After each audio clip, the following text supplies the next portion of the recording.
Ma Mission TV, le miroir du monde. Monsieur le Président, chef de l'État congolais, vous avez reçu un mandat sur tout le territoire de la RDC. Et ce mandat-là, vous le serez redemandé 5 ans après. Ne suivez pas les politiciens qui sont derrière vous, qui sont autour de vous. Aucun politicien n'avait été voté par toute la population congolaise. Chacun sera redevable par rapport à la circonscription électorale qu'il avait élue. Mais vous avez été porté par l'ensemble de la population congolaise. Vous serez redevable. Alors tenez bon, réalisez les promesses que vous avez faites pour que 5 ans après, nous puissions avoir cette ébullition-là, de pouvoir compter sur vous pour les 5 prochaines années. Ils ont un médecin, tu peux prêter serment Hippocrate. Ils ont un avocat qui peut prêter serment. Ils ont un président de la République qui peut prêter serment au Kambambo. Je pense que le service de sécurité va prêter serment et va servir sous les drapeaux. Alors, serment, on a et puis ça a l'obligation de exécuter contre ta propre volonté. Donc, tu as like ça, policier, quand nabiso, ceux qui me conduisent, la corporation nabiso bengi grève. Voilà, tu as séché l'hôpital. Quand est-ce qu'on continue? Tozaba minganga, tozaba. Petit tonga mosusu na place à tonga mosusu. TTT, bazom saka mabenda mabete, munganga za ndokite, munganga za mwana nzambe, comportement la police nabiso asalaki. Donc ils ont pesa mawa, ils ont pesa pasi na nzoto, ils ont pesa pe soni. Pour na bandeko nos ba pona yiko servir mboka na biso na blouse blanche lokola ba minganga. Soki ba beti munganga na modèle wana. Mama ndunda ba osala nini? Soki ba weki soni tia ko kamata munganga ko kate bilamba ko bwake na jeep ya ba policier lokola muyibi lokola kolona. Muteki mapa. Papa vanda na kingasa na suka. Papa vanda na auro na kimputu na ba fin fond ya village na biso. Celui qui ne peut pas rencontrer un journaliste pour faire entendre sa voix, ba ko sala na nini. Mais to mona ki ba tu parti politique moko boy ba sepela ka tene loko moko ba kendaka ba bukaka ba panzaka ba salaka ba loko moko te. Et par contre, ils étaient protégés par la police. Mais pour celui qui se sacrifie, qui n'est même pas payé, qui prend beaucoup de risques pour servir une nation congolaise, donc réponse à malam police à mon qui est ko buka biso maboko. Ils ont kata biso bilamba, ils ont tika biso mitakala libosa ba malade na biso. Na testament Hippocrate balobi munganga soki azali na santé ya malamu te, soki atelemi malamu te, c'est que même na makanisi na ye azape malamu te. Alors, mutu aza malamu te, comment à rendre service à malamu ce qui est moko aza na ben capacité.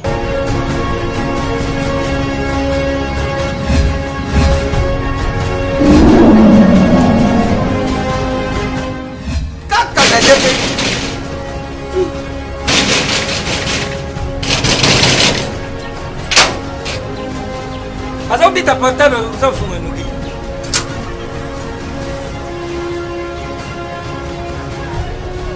C'est vite. Ah merci.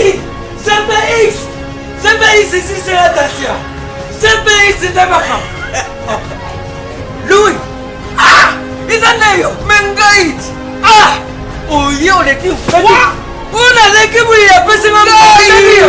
Ah ma chère. Ah ma chère. Ah.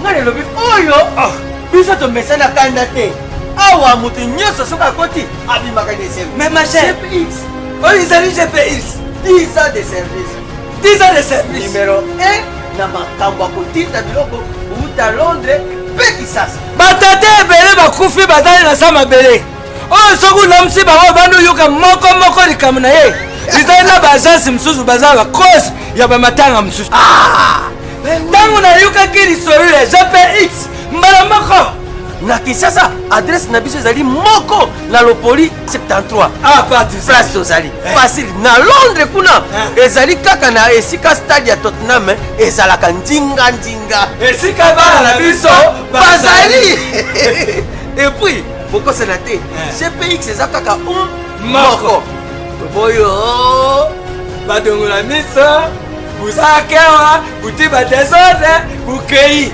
busali makamabira ba désordre bukomoruka bubibisa répétition ya ZPX Réputation. répétition récitation Phénomène de réputation. anaeba constipation ZPX numéro 1 ya fête congolais na Londres.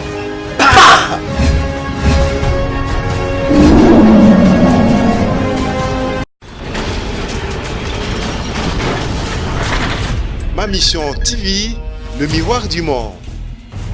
Ma mission TV, le miroir du monde, Bibi Kapinga, votre servante, Binonyo Soboyebi. Ma mission TV, Tolobara Tozali, Liso Nabino, Eski Information, Ezali To Inabino, pour Naninite Makolo Nabino, Kokita en temps réel, Esika Information, Ezali Pe Komeme Nabino, Lelo Toyaki Awesika, collectif Yaba médecin, Bazalaki na déclaration, Yako Sala, pour Namakambo Nyos Utiko Lekabo, Monaki Nabilili.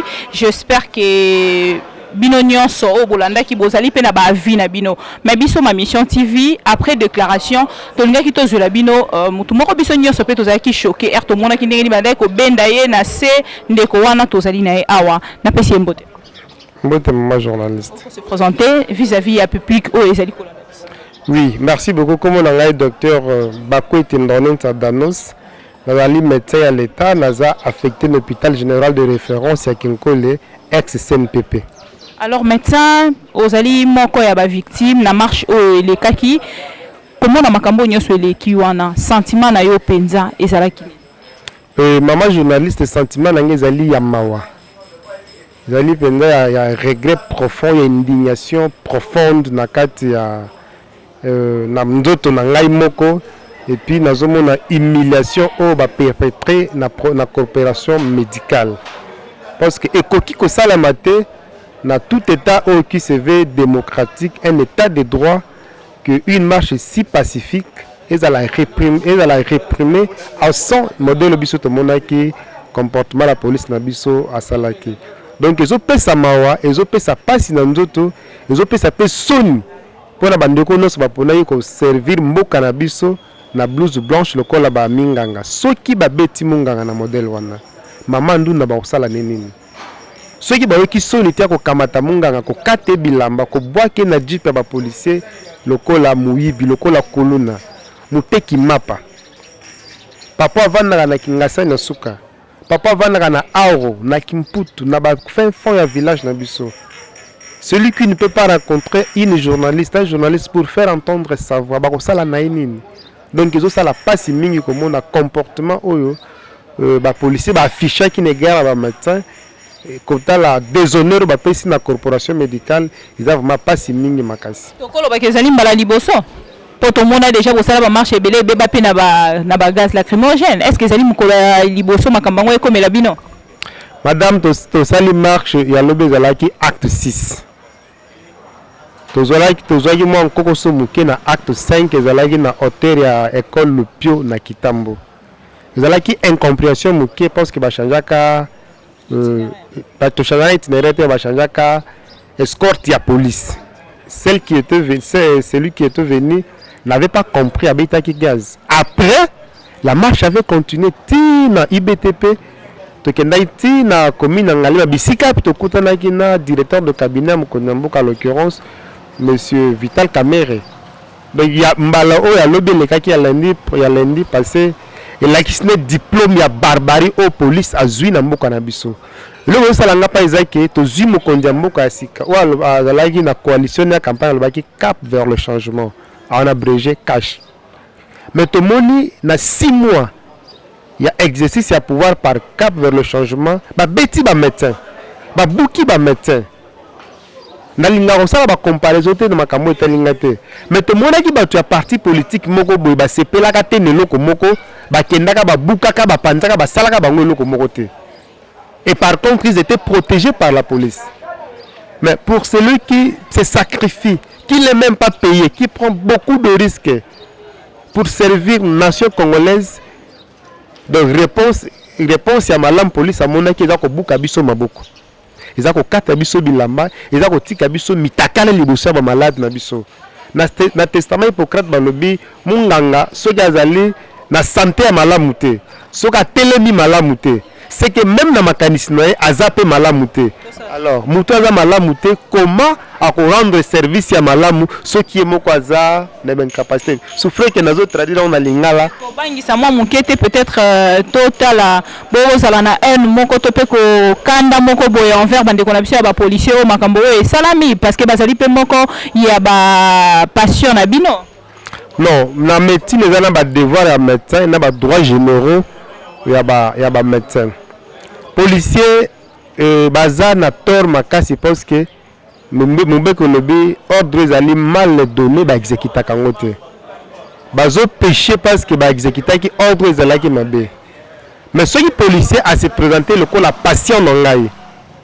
Na ko évaluer si je suis capable de prendre en charge donc par rapport à maladie naie, par rapport à plateau technique on a nazanongo. Ce qui plateau technique on a nazanongo na bokono ya zobela na koki ko en charge na ko en charge. Parce que comme libino to lo ba ke bo limbisi déjà to pe bo garder haine. To bendi bango matoi. To zo benda bango matoi na mboko yo. Je pense que là batumi ça to be mine ba pretaka serment. Ils ont un médecin to prêter serment Hippocrate. Ils ont un avocat ba pretaka serment. Ils ont président de la République à prêter serment au Kambambo quoi. Je pense que le service de sécurité va prêter serment et à servir sous les drapeaux. Alors serment on a et puis ça rabiso obligation moko ya ko exécuter contre ta propre volonté. Donc to ko like ça ba policier kana na biso ceux qui me conduit ba corporation na biso bengi grève. Wana to ko sécher l'hôpital. Kande ko continuer toza ba minganga toza ba beti tonga mosusu na place atonga mosusu tete bazongi saka mabenda mabete munganga za ndoki te munganga za mwana nzambe mutema président de la République. Oui na ko sepela mingi président de la République mais comme mabende alobaki les ténèbres ne régneront plus mais un jour après nous avons vu la couverture ténébreuse sur la République démocratique du Congo par une répression sanglante que moi je suis victime. J'ai un os qui est cassé donc. En charge. Jusque la prise en charge mon côté ezali na moni na assistance mon côté na lobi PT ko yana noté mais seulement que combat na biso ezali ceux qui nazalaki na mbongo na ngai na koki ko se prendre en charge. Donc ceux qui président de la République à refuta biso on peut se prendre en charge, on n'est pas des clochards pour tous la kaka papa, maman, salaboy. Mais en principe, il fallait que le service de la police, par le biais du ministère de l'Intérieur, va réparer le préjudice, va causer. Dans un état de droit, ça devrait se passer comme ça, qu'il devrait y avoir une commission médicale au Bakoleka, qui a été lésée dans sa peau pour la bango. Na lingna bakisamo loko moka muke mama journaliste avant aux micro na sepela ki makasi kota la président de la République ko kinde kota la policier o azokaki na meeting ya Lamuka. Et ça là ngeso makasi ko mona ke le président est resté beaucoup plus politique que social. Nazana pas simi ko lo bayeloko wana. Akendaki beaucoup plus pour azala politique qu'azala social. Ces policiers-là qui avaient été lésés par un brigand et pris en charge par un médecin. Mais lorsqu'on a tapé sur le médecin, on n'a pas vu une déclaration condamnant Elokwana. En tant que socialiste qui a combattu pendant 37 ans, dont je salue les combats, dont je salue les renouvellements, et c'est Nyalagi Petomo na Tata Mukonzamboka pour réagir à la situation d'Abisso, Kota l'Abisso. Mais le quoi la paix a tel biso te mamsa autant la biso ko tala la biso malameza à réparer biso zo qui s'abisse na droit na biso c'est-à-dire que après sa biso mbongo na biso o tozo senga en état congolais l'état aza mushina te l'état escroc kakabana na été après sa biso mbongo na biso o ya salaire ya musala o biso tozo sala mpata na biso to sala neti que président de la République azali kota la biso na moment o ngana o tozali ko solo la message na yo fort direct et kozalani. Message dans la direct envers le président de la République, Nakoib Saï, que merci beaucoup pour l'effort aux Osala déjà, pour maintenir le cap vers le changement. Nous saluons de bonnes choses qui ont été déjà faites et nous pensons que certaines bonnes choses sont à venir. Mais seulement je voulais vous rappeler votre promesse parce que vous avez dit de votre propre bouche lorsque vous avez reçu le médecin que votre situation sera décantée. Je vais encore vous rappeler que c'est vous qui avez ordonné que la télé de Béatrice Hôtel soit ouverte. Et vous êtes venu par la même occasion en clôturant le jour de la journée internationale de la presse pour venir sanctionner la fin de clôture de ces travaux-là. Et vous avez encore réitéré votre engagement d'aligner plus de 5000 médecins œuvrant dans le service public de l'État congolais. Et voici aujourd'hui votre promesse traîne encore, il n'est pas réalisé. Monsieur le Président, chef de l'État congolais, vous avez reçu un mandat sur tout le territoire de la RDC. Et ces mandats-là, vous le serez redemandé 5 ans après. Ne suivez pas les politiciens qui sont derrière vous, qui sont autour de vous. Aucun politicien n'avait été voté par toute la population congolaise. Chacun sera redevable par rapport à la circonscription électorale qu'il avait élue. Mais vous avez été porté par l'ensemble de la population congolaise. Vous serez redevable. Alors tenez bon, réalisez les promesses que vous avez faites pour que 5 ans après, nous puissions avoir cette ébullition-là, de pouvoir compter sur vous pour les 5 prochaines années. Donc, chef de l'État, vous avez notre soutien, vous avez notre accompagnement. Seulement qu'on ne peut pas vous accompagner si nous sommes mal payés, si on ne sait pas nous prendre en charge. Si même le tâche le plus facile pour un médecin, prendre un transport, vous devez prendre un taxi Bisson 207 avec vos patients, ce n'est pas digne d'un médecin congolais. On ne vous demande pas plus. On ne demande pas l'équivalent de salaire d'un ministre, pas même d'un député. Mais seulement c'est que l'État congolais avait convenu de payer le médecin la prime de risque. Donnez-nous notre prime. La vie va très bien continuer. Merci beaucoup, docteur. Merci beaucoup à tous les téléspectateurs ou abonnés de ma mission TV. To premier tarabino, to zali li sonabino esika information ezali lito inabino pour nani te makolo nabino ko kita en temps réel yango to sali lelo bino moko bolandi ba image OP ba policier sala ki ba bavure nango bolandaki alors biso na ka na biso to yoka lito imorote to yoka ki na ngambo la police balobaki que ba médecin pe ba bambaki ba policier mabanga yango ba réagisaki de la sorte alors biso to yoka ki kara bango te to yaki pe aboyo ki ba médecin ndenge nini ba répondre ma mission TV to pesi bino merci parce que vous allez qui belé kolanda biso de partout. On se retrouve prochainement pour d'autres actualités. Entre temps, portez-vous bien, à la prochaine. Merci.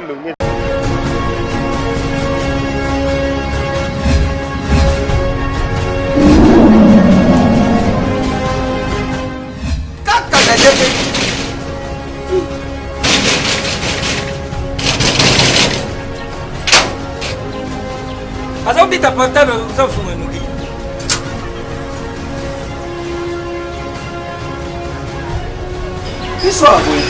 C'est vite. Ah merci. CPX. CPX ici c'est la station. CPX c'est un machin. Louis. Ah. Izanayo. Mengaït. Ah. Oh yo les qui. On a l'équipe où il y a pas seulement ah ma chère. Ah ma chère.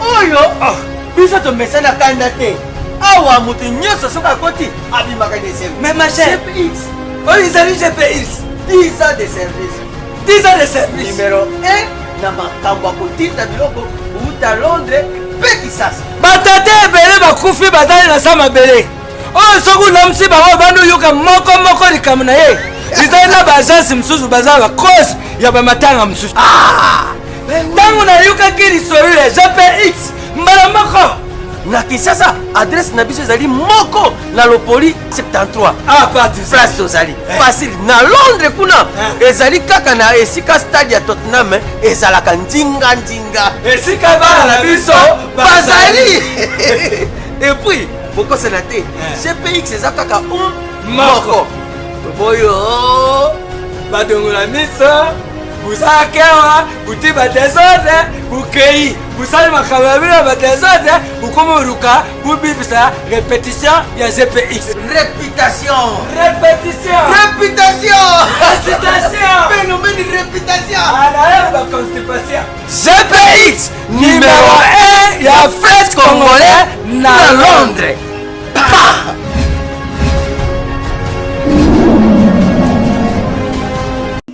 Voilà. Merci.